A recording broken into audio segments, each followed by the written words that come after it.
On today's Locked On Thunder podcast, we're going to dive into the Oklahoma City Thunder losing to the Cleveland Cavaliers the weekend that was and preview tonight's game against the Dallas Mavericks. All of this and more coming up on today's Locked On Thunder podcast on Locked On Podcast Network. It's your teams every day.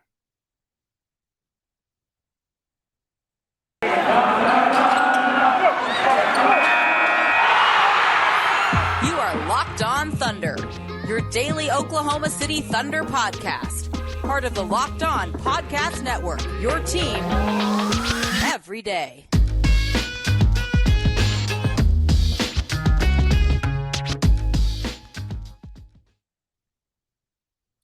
Let's get it going on the Locked On Thunder podcast on the Locked On Podcast Network, your teams every day. I am your host, Rylan Stiles. You can follow me on Twitter at Rylan_Stiles. You can follow the show on Twitter at LOThunderPod and email the show, LOThunderPod@gmail.com. On today's show, we're going to dive into the weekend that was for the Oklahoma City Thunder as they fall to the Cleveland Cavaliers. It was a very fun game that the Cavs came back in, storming back from down 18 points.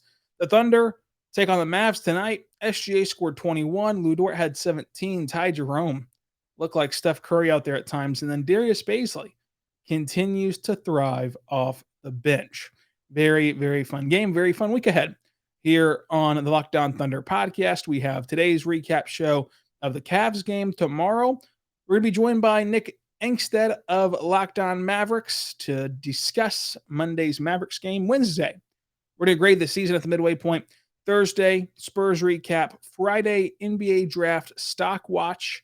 Will be a fun episode Friday. Saturday, Hornets recap. And Monday, we get to do another Cavs recap on a Monday. Back-to-back Mondays with Cavs recaps. How fun is that? So a lot in store. Make sure you subscribe for free across all platforms. Thank you for making Locked On Thunder your first listen every single morning, every single day. We're here for you talking Thunder basketball. So thank you for doing that. Again, subscribe for free, completely free on all platforms to Locked On Thunder and every Locked On podcast across the network. But we start this game recap the way we always do with our game overview. And Theo Maledon did not play. Isaiah Roby did not play. Paul Watson Jr. did not play.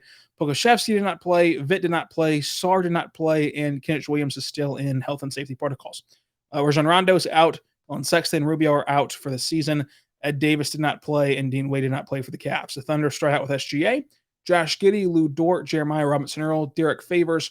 And the Cavs start out with Darius Garland, Lamar Stevens, Lauri Markkanen, Evan Mobley, and Jared Allen. The Thunder start big, pairing Jerry with Derek Favors in this game again. Favors made a very big impact his kind of first few minutes in this game, so that was good to see from him. Remember, there are some roster shuffling real quick before we get into the rest of this game. Isaiah Roby has been sent down to the blue after he cleared NBA protocols. Pokusevski is going to stay with the blue. Now, there was, of course, the call-up Friday morning. Now, that was just all kind of a formality because to be on the NBA bench, you must be on the NBA team. So they had to call him back up so he could rejoin the team Friday night and just sit there and be kind of with the organization at that game. And then they sent him back down on Sunday. And so he's going to be with the team with the blue for the foreseeable future. Theo Maledon also sent down to the blue. Now, Vit Krejci's called up, and kind of like Pokusevski, he's called up, but he's not going to play. Vit Krejci, although he's not with the blue anymore, he's recalled to the Thunder. He's still out with that ankle sprain that happened to him right before Christmas at the NBA G League Winter Showcase. So he's still out of commission, even though he's back with the varsity squad right now. So how did the Thunder lose this game to the Cleveland Cavaliers? Well, the Thunder led for most of the night. There was only one lead change, although this game was tied 11 times. So this was a very fun back-and-forth game. The Thunder once grew an 18-point lead. Cleveland's largest lead was 5 at the end of the game. The Thunder fall 107 to 102. The Thunder were out-rebounded. I should say the Thunder out-rebounded the Cavs 51 to 37. So the big lineup kind of worked in that instance, but a lot of the rebounds came from Giddey and some other wings and guards. The Thunder had more turnovers, though. 15 turnovers for the Thunder to just 7 for the Cavs. The Thunder shot 43% from the floor, 37% from deep, and 90% from the line. Cleveland shot 46% from the floor, 25% from three-point land, and 72% at the line. So the Thunder were best than the Cavs at the three-point line and at the free throw line, although the Cavs did shoot 3 more percentage points than the Thunder did from the floor in general. The Thunder lose the points in the paint battle 46-42. They win the second chance points 20-13. They lose the fast break points 6-5. So again, a game where the Thunder not get out in transition, they lose and they lose that category. The Thunder won the first 2 quarters overall, but the Cavs won the next 2 quarters. And so obviously, you'd rather win the third and fourth quarter and win the game than win those first 2 frames out of the game. Now, the Thunder had 5 scores in double figures. One had 9 points. Cleveland had 5 scores in double figures as well. Again, a fun back and forth game. The Cavs came roaring back, and they've been really, really good this season. And it's been fun to watch the Cavs kind of turn the corner a bit, even despite these injuries, which have been piling up now, where you have Rubio out, you have Sexton out for a foreseeable future. And if you're a Cavs fan, you've got to be happy with the way Darius Garland's playing right now. Garland was on fire again in this game. And the future for Cleveland is very bright. Evan Mobley helps that fact as Mobley goes for 20 points, 5 rebounds, and assists. And you had Darius Garland go for 27 points and 18 assists with 5 rebounds. What an incredible game for Darius Garland. Oh, yeah, he shot 55% from the floor on his way to that stat line. And you just wonder, hey, if you get Sexton back, of course they're going to get him back next year, re-sign him and everything like that. But if this team had a healthy Sexton, of course they were cruising with a healthy Rubio. This team could be even better. So it kind of just shows that the Cavs have these pieces moving forward, especially in the Eastern Conference. So it's really cool to see their rebuild kind of come full circle a little bit in this way. Of course, taking that first step to being a more playoff team. They're going to get there this year, and we'll see how they can do in the playoffs. But the biggest thing for the Thunder was that Darius Bazley continues to have a big impact and continues to find his stride off the bench and play well off the bench. And we're going to talk about Bazley and Derek Favors and some of the other players as well coming up. But first, I want to say right now, we're good friends over at Shopify. Shopify is just incredible. Whenever you hear that cha-ching sound, you know that's the sound of a new Shopify sale. Folks, I love the sound of a cash register, and it just makes you smile anytime you hear it. You can make that sound be familiar to you whenever you get Shopify. It's an all-in-one commerce platform to start, run, and grow your business. Shopify gives entrepreneurs the resources that was once reserved for big companies. So upstarts, startups, and established businesses alike can have all the features that entrepreneurs can alike. They can sell everywhere. They can synchronize them online, in person, and effortlessly stay informed. Scaling your business is a journey and endless possibilities. Believe me, this podcast started out small, but it's grown very big over the last couple of years, and we appreciate all of that. That's all thanks to you. I love how Shopify gives you those tools and resources to help you grow and make it easy for you and any business to succeed. From down the street to around the globe, Shopify helps you reach millions and millions of people, and it's helped millions of business people from first sale to full scale reach customers online and across social networks and the ever-growing suite of channel integrations and apps, including Facebook, Instagram, TikTok, Pinterest, and more. Gain insight as you grow with detailed reporting of conversion rates, profit margins, and beyond. More than a store, Shopify grows with you. This is about possibility, and it's powered by Shopify. Go to Shopify.com right now. Shopify.com/LockedOnNBA.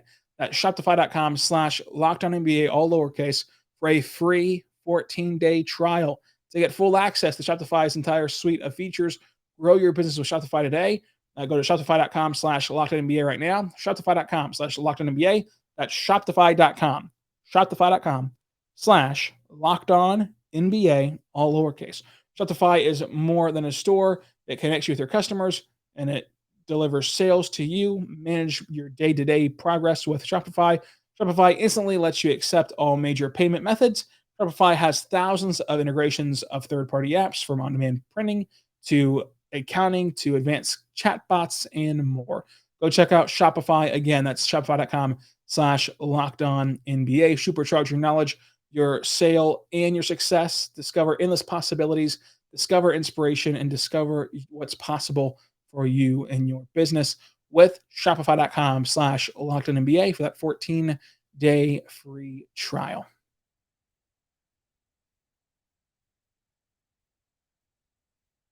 We are back on the Locked On Thunder podcast, on the Locked On Podcast Network, your teams every day. Thank you for making Locked On Thunder your first listen every single morning, every single day, We're here for you, talking Thunder basketball. Subscribe for free across all platforms, including the platform of YouTube. Thank you for making us first listen. For your second listen, go check out the Lockdown Now podcast. What is the Lockdown Now podcast? Well, I'll tell you. The Lockdown Now podcast is a 5-day-week podcast just like this one, where it's recapping every NBA game from the night before. That way you get a breakdown on every single game across the association. How awesome is that? It's from our local experts, boots on the ground everywhere. Only our network can do that, and our network delivers a nightly recap of every single game. We know it's impossible. It is impossible to watch every NBA game from the night before. Lockdown Now allows you to know what's happening around the association. You can find that on Apple Podcast, on Spotify, and even watch it on the Lockdown NBA YouTube channel every single night. So go check that out on that channel. Also, it's the NFL playoffs. That's kind of the biggest thing happening in the sports world right now. If your team's still in it, or if your team is playing somebody that's still in it, whatever the case is, go check out their Locked On podcast. Just search Locked On team name. For example, for me, I'm checking out my Chiefs, Locked On Chiefs, baby. We're going to hopefully return to the Super Bowl. We'll see what happens, though, throughout this postseason. But make sure you're checking out Locked On NFL as well. William Peacock as well. We have so many national shows for the NFL and for the NBA. Check it all out. The Locked On Podcast Network, your teams every day. Now, let's get back to this game and Darius Bazley continuing to play well off the bench in this one. I thought that he had a really nice drive on Jared Allen, of course, that became kind of that highlight play for him, where Allen came out to the perimeter for him and Bazley got a step on him, went to the rim, finished at the rim through contact.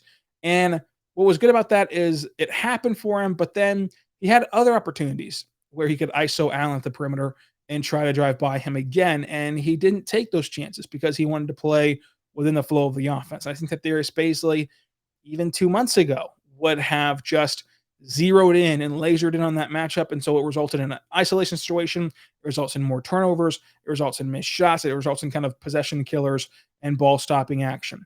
But he didn't do that. He did a really good job of avoiding that, even whenever Allen would remain on the perimeter defending him in a kind of an ISO scenario that he had an opportunity to try to drive past him again. So I thought that was really good growth from Darius Bazley. Played much more better than the offense. 7 rebounds, 3 assists, a steal. He had 2 turnovers in this game. One was a bounce pass to a cutter. One was just a kind of bad kickoff that kind of he was walled at the rim. He couldn't really do anything else besides try to kick it out on his way to 17 points, but he did throw it away there. So 2 turnovers. They kind of just happened in the flow of the game. It was nothing crazy. I mean, we're used to seeing maybe some turnovers from him where he's trying to do too much or trying to ISO and dribbles off his foot or something. That was not the case in this game. Basically kind of just played in his role again, and you have to give him credit. As much as this fan base has been very critical of Bazley over the past 2 years, he deserves credit right now, because I even said it last week. He's had a lot of trouble stacking success upon success. He's had no problem with turning one bad game into 5. He's had a lot of problem turning a good game into 3. And he's done that this last week. He's been really good. His last 4 games have been really good. And so seeing him continue to mature in that way and continue to kind of find a rhythm for the first time ever in his career, really find that rhythm and consistency, has been a big deal for him. Now, before the game, it sounded like Mark was, tossed around the idea of putting him back in that starting lineup, or even allowing him to have spot starts. As you've seen, the lineup has been fluid, where some nights they're going big and putting Jerry and Favors together. Some nights they're putting Wiggins in there as well. Personally, for me, I would still like to see him stay in this bench role, because even coming off the bench, he's still putting up 28 minutes in this game. And Lou Dort, for example, played 29 minutes, right? Giddey played 29 minutes as well. So he's playing starter minutes. His name's just not being called on the PA address announcer system before a game. That's the only difference. And it's been that way since his move to the bench. He's been playing starter level minutes. And maybe it's just something with Bazley where he puts too much pressure on himself if he hears his name called on the starting lineup, and he kind of has that juice to start the game. Maybe it's just something where he's more comfortable off the bench. And so to me, since you're finding him in those minutes anyway, you're finding him those opportunities anyway to close out games and to play bulk minutes, I wouldn't change anything right now. But we'll see what the Thunder end up doing tonight and throughout the rest of the season. I do think he'll start another game this season for sure. But I don't really love the idea of rushing back to making him a starter just because he's had 4 really good games, because you are playing him starter minutes. You are playing him at the clip you want to. Let's say you do put him in a starting lineup tonight. Is he going to play more than 20 minutes? Maybe 29, maybe 30. So for 2 more minutes, we might sacrifice some better play from him. especially in a more advantageous situation for him where he's playing the small ball five. And we know that I've been calling for the small ball five Bazley since the bubble, right, against Houston. And that's kind of where he's been thriving at so far this year. So I would rather have Bazley off the bench still. He's played really good today, 55% from the floor, 6 for 6 at the line, 17 points, the 7 rebounds, the 3 assists, the steal. It was all good for him. And he also, I should say, the 7 rebounds, 3 assists, the steal, and he had 2 turnovers, which we already addressed in this scenario. And he had the 30 fouls, so he's playing some really hard-nosed defense, which, of course, will come with that as well. So I like what we're seeing from Bazley. I'll let the Thunder keep it this way. And Derek Favors, though, also did some damage in the first 5 minutes of this game. Was really a tone setter for this team. Ends with 6 points, hauls in 8 rebounds, an assist, a foul, 3 for 5 from the floor. Favors starts this game, plays 17 minutes. So again, it's kind of the opposite of what we just talked about with Bazley. He's starting the game, he's getting to go through the handshake line and everything, but he's playing kind of bench minutes. And so what's the harm in kind of that, or what's the need to change that? But Favors did a really good job today, especially as the Thunder were down Kenny Hustle, who's one of their veteran leaders on this team. And so Favors has been very good this year for the Thunder. He continues that in this game against Cleveland. But SGA puts up 21 points, 7 assists, 4 rebounds, a steal, 2 blocks, 3 turnovers. I think that with 3 turnovers for a guy who played 34 minutes and is your lead ball handler, that's not a big deal to me. I do like the steal and the 2 blocks and those impact level plays he makes on that defensive end. He goes 7 for 9 at the line, 0 for 2 from 3, limiting his 3-point attempts in this one. 7 for 19 from the floor as well. I think this was a nice SGA game. Obviously, you want to shoot better than 36% if you can help it, but this was a interesting matchup because they have so many bigs on the floor most of this game. I mean, whenever your kind of whole identity as a player in this ilk, right? You take away the 3-point shot, you only shoot 2 of them. So now you're trying to score at the rim, and then you're trying to extend that to the elbow. When you're trying to do that, and at best shoot at the elbow, and you're really trying to get to the rim, and you're having to maneuver through Markkanen and Mobley and Allen and Mobley being 2 great defenders, Allen being great at the rim, Mobley just being great in general so far as rookie year, that's going to be tough sledding. That's going to be very, very, very hard. So I think that all things considered, of course, you'd want him to shoot better from the floor than 36%, but considering the matchup, this was just one of those matchups that's going to get SGA, and that's going to kind of be less than good for his play style. But we're going to still talk about Lu Dort, Josh Giddey, Ty Jerome, Muscala, and talk about the bet of the day as well. But first, I want to tell you right now about our good friends over at Built Bar. Built Bar is fantastic. Built Bar is incredible. Built Bar is what you need. Folks, we all have that New Year's resolution of getting healthier, whatever the case is on that front for you. Personally, just got back from playing some pickup basketball, trying to get moving, trying to get everything going in the right direction again.